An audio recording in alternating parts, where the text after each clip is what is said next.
Bonjour à tous, Nabil Boili, je suis interne en cardiologie au CHU de Poitiers. Je suis membre du Collège des cardiologues en formation et du groupe du club des jeunes hypertensiologues. Aujourd'hui, j'ai le plaisir de vous parler d'un article paru tout récemment euh, qui traite du contrôle tensionnel et des résultats sur la tension artérielle à 5 ans au décours d'une chirurgie bariatrique. En effet, hein, l'obésité, on le sait, c'est un problème qui touche de plus en plus de personnes dans le monde. Environ 20% dans le monde est atteint d'obésité, ce qui équivaut à une personne sur 5. En France, on est à peu près dans ces eaux-là. Il s'agit d'une étude brésilienne et au Brésil, on est à peu près dans l'ordre d'idée de 20% de personnes obèses dans la population, avec une prédominance chez les femmes, 21% des femmes, 16% des hommes. Mais on sait que dans certains pays, notamment aux États-Unis, c'est un chiffre qui peut avoisiner jusqu'à 40%. On sait aussi que l'obésité, c'est un problème qui n'est pas à la baisse, hein, qu'il ne cesse d'augmenter d'année en année, et ce, dans pratiquement tous les pays du monde. Ce qu'on sait aussi, c'est que la chirurgie bariatrique, elle a fait ses preuves dans de nombreux domaines. Elle a montré sa capacité à diminuer le poids d'environ 25% à 5 ans. Elle a été très étudiée chez les patients diabétiques avec une baisse de l'hémoglobine glycée, une baisse des complications micro et macrovasculaires, une baisse également de l'emploi des traitements antidiabétiques. Et dans certaines études, dans certaines cohortes, on a même pu atteindre un taux de rémission de l'ordre de 50% du diabète grâce à une chirurgie bariatrique. A démontré son efficacité pour baisser le taux de LDL cholestérol et de triglycérides, pour baisser l'index d'apnée-hypopnée et le syndrome d'apnée obstructive du sommeil, avec dans certaines cohortes un index d'apnée-hypopnée qui passe de 40 à 12,5, c'est-à-dire en dessous du seuil un petit peu embêtant de PPC. Enfin, elle a démontré son aptitude à diminuer les cancers liés à l'obésité de l'ordre de 40 à 50%, et elle a augmenté dans certaines cohortes, une étude de WUA, en 2021, son aptitude à monter l'espérance de vie de l'ordre de 6 ans.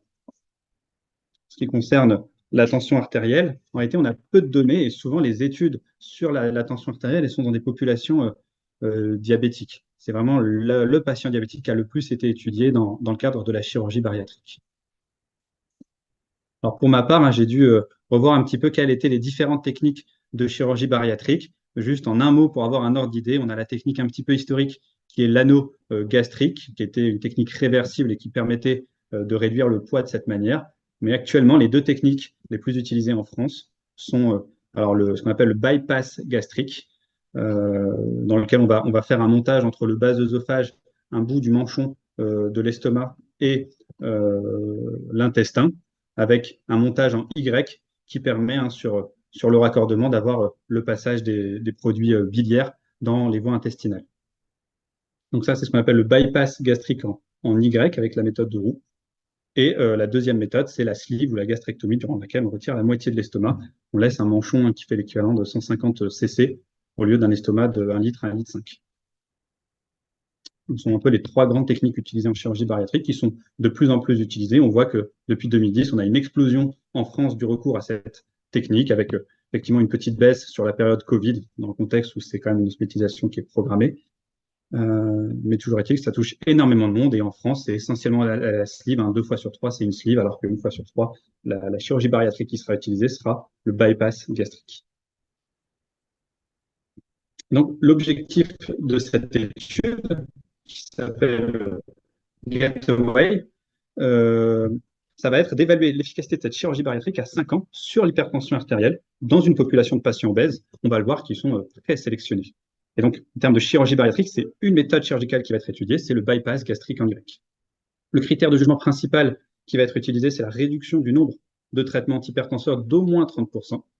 Donc, en gros, les patients qui ont 2-3 médicaments, il faut qu'ils, pour valider leur critère de jugement principal, ils perdent au moins une molécule.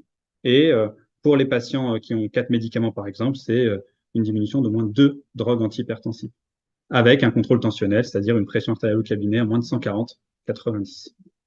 Il y a tout un tas de critères de jugement secondaire qui ont été également évalués avec au cours du follow-up, avec différentes consultations au cours des 5 ans de suivi.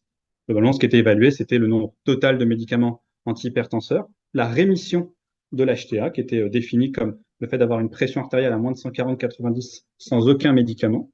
Il y avait une évaluation de la tension artérielle sur 24 heures, du profil deeper ou non-deeper des patients. Il y avait une évaluation du poids, de l'IMC et du périmètre abdominal, bien sûr. Enfin, des paramètres inflammatoires et échographiques étaient évalués, ainsi qu'un critère de sécurité. Et donc, effectivement, c'est un essai contrôlé randomisé. C'est le premier essai contrôlé randomisé sur la chirurgie bariatrique avec un recul de 5 ans, qui est un essai monocentrique à Sao Paulo au Brésil. Évidemment, c'est une étude en ouvert, hein, il n'y avait pas de chirurgie bariatrique factice de prévu. Et donc, la population, effectivement, était assez sélectionnée. On retenait les patients majeurs, entre 18 et 65 ans, qui avaient une obésité de grade 1, entre 30 et 40 d'IMC, de grade 1 ou 2, et qui avaient au moins 2 traitements antihypertenseurs à dose maximum, ou au moins 3 traitements antihypertenseurs à dose modérée. Et donc, étaient exclus de cette étude les patients qui avaient une obésité de grade 3, les patients qui avaient une HTA de grade 3, les patients qui avaient une HTA secondaire, le syndrome d'apnée du sommeil n'étant pas retenu dans la définition des HTA secondaires, les patients qui avaient un antécédent cardiovasculaire ou de revascularisation ou d'événements cardiovasculaires majeurs aigus dans les 6 mois, les patients psychiatriques, les patients diabétiques de type 1 étaient exclus, ainsi, et ça c'est important, les patients avec un diabète de type 2 qui avaient une hémoglobine glyquée à plus de 7% qui étaient également exclus de l'étude. Et les patients tabagiques actifs étaient également exclus de l'étude. Donc effectivement, une population de patients hypertendus assez sélectionnée. Et donc, voilà, ça c'est la première partie de l'image de synthèse de cette étude. Au total, ça a été 100 patients qui ont été randomisés pour être inclus soit dans le groupe traitement médical seul, c'est-à-dire ils poursuivent leur traitement antihypertenseur et il y a un contrôle tensionnel et il y a des consignes hygiéno-diététiques, mais essentiellement du suivi réalisé pendant 5 ans. Et pour les 50 patients qui étaient dans le groupe testé, la réalisation d'une chirurgie bariatrique en bypass gastrique était réalisée. C'est une randomisation 1 pour 1 qui était centralisée. Et au total, on avait 50 patients dans chaque groupe. Il y en a 37 patients qui ont fini le follow-up à 5 ans dans le groupe chirurgie bariatrique, 32 dans le groupe contrôle, avec 12 plus 16 perdus de vue au total, et un décès dans chaque groupe.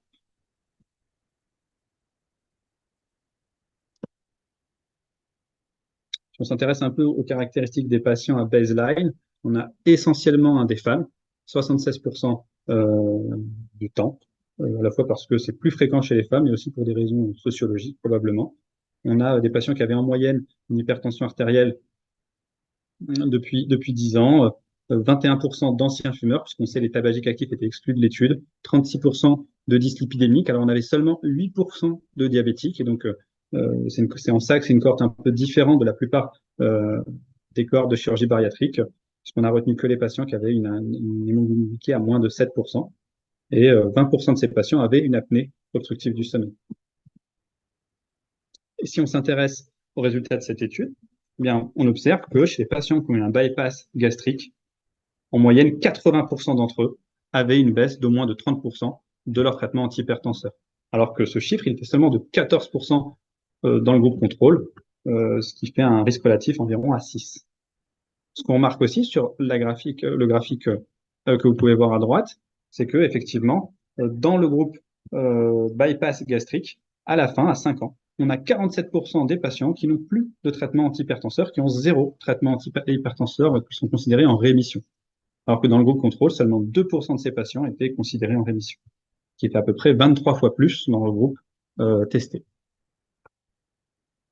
Donc, on voit qu'il y a une vraie différence significative sur le critère de jugement principal, sur la rémission telle qu'elle était définie de l'hypertension artérielle, après une chirurgie gastrique de type bypass. Sur les critères secondaires, donc c'était un tableau qui résume un petit peu ce que je viens de vous dire, en analysant aussi le nombre de traitements hypoglycémiants qui étaient largement diminués dans le groupe bypass gastrique à 5 ans, puisque seulement 5% des patients avaient un traitement hypoglycémiant, alors qu'il y en avait 40% d'entre eux dans le groupe traitement médical. Ce qui concerne les statines, la chirurgie bariatrique a pu également diminuer le nombre de statines. En moyenne, les patients, ils avaient 0,8 médicaments antihypertenseurs, entre 0 et 1 médicament antihypertenseur après une chirurgie bariatrique, entre 3 et 4 molécules antihypertensives sans traitement, sans cette chirurgie bariatrique. Donc, globalement, si on s'intéresse sur les paramètres secondaires, effectivement, on le voit, on a une efficacité sur le poids avec une perte de l'ordre de 25 kilos et en moyenne 25 kilos par rapport au groupe contrôle dans le groupe qui a subi la chirurgie bariatrique, ce qui faisait une baisse environ de 9 de l'IMC. on voit que le groupe chirurgie bariatrique, ils avaient en moyenne un IMC à 28. Donc, ils étaient en moyenne en surpoids alors ils partaient d'une obésité de grade 1 ou 2, avec une diminution du périmètre abdominal, elle, qui était de l'ordre de 37 cm. En ce qui concerne l'évaluation de la tension artérielle sur le profil tensionnel de 24 heures, il n'y avait pas de différence significative. En ce qui concerne le taux, la proportion de patients qui présentaient un profil non-deeper, il n'y avait pas de différence significative également. Enfin, la chirurgie bariatrique, c'est quand même quelque chose qui n'est pas anodin dans l'histoire et la vie d'un patient, et c'est associé à un certain nombre de complications, en particulier un risque carentiel qui est important, et qu'on voit représenté ici sur ce tableau, avec effectivement 30% des patients quand même qui sont en anémie au décours de cette chirurgie, essentiellement médiée par de la carence martiale absolue ou relative, entre environ 45% de patients qui avaient une iron deficiency ou un taux de ferritine qui était bas. Il y avait également une hypovitaminose B12 qui était présente dans 10% des cas, et ça, ce sont des complications qui sont propres à la chirurgie bariatrique. Il y avait un peu plus de cholécystectomie également dans ce groupe. En ce qui concerne la mortalité, il n'y a pas de différence significative puisqu'on a un patient dans chaque groupe qui est mort. Et donc, si on résume les choses sur cette figure récapitulative de cet article du JACC, effectivement, on voit la chirurgie bariatrique, elle a un vrai rôle, une vraie capacité à diminuer le nombre de médicaments antihypertenseurs, avec 80% des médicaments, des patients qui ont pu diminuer leur traitement antihypertenseur, la moitié d'entre eux pratiquement qui a pu atteindre la rémission telle qu'elle était définie encore une fois de cette hypertension artérielle, versus 13,7% de réduction des traitements antihypertenseurs dans le groupe contrôle, 2,4% des patients en rémission. Donc, ce qu'on peut conclure, c'est que effectivement l'obésité représente une comorbidité largement négligée, pour laquelle il y a des options thérapeutiques, et que la chirurgie bariatrique s'est avérée une stratégie efficace et sûre, et elle a amélioré grandement en tout cas le contrôle tensionnel à 5 ans. Et s'il y a des éléments à discuter de cette étude, c'est qu'effectivement c'est une population extrêmement sélectionnée, que cette étude elle a évalué uniquement le bypass gastrique sur les données tensionnelles et pas la sleeve qui est la méthode la plus utilisée en France. C'est une étude monocentrique et en ouverte sur un effectif assez réduit de patients, seulement 100 patients. Il y avait 30% de perdu de vue. Et maintenant, avec l'avènement des nouveaux médicaments dans le traitement médicamenteux de l'obésité, en particulier les ISGLT2 et les analogues des GLP-1, ça pourrait être intéressant de comparer ces deux stratégies, même si on se doute qu'elles vont poser un problème de remboursement, un problème d'effet rebond qui est déjà connu. Et bien sûr, une chirurgie bariatrique, c'est pas anodin dans la vie d'un patient avec un risque carentiel qui existe par la suite. Je vous remercie de votre attention et je suis ouvert à la discussion.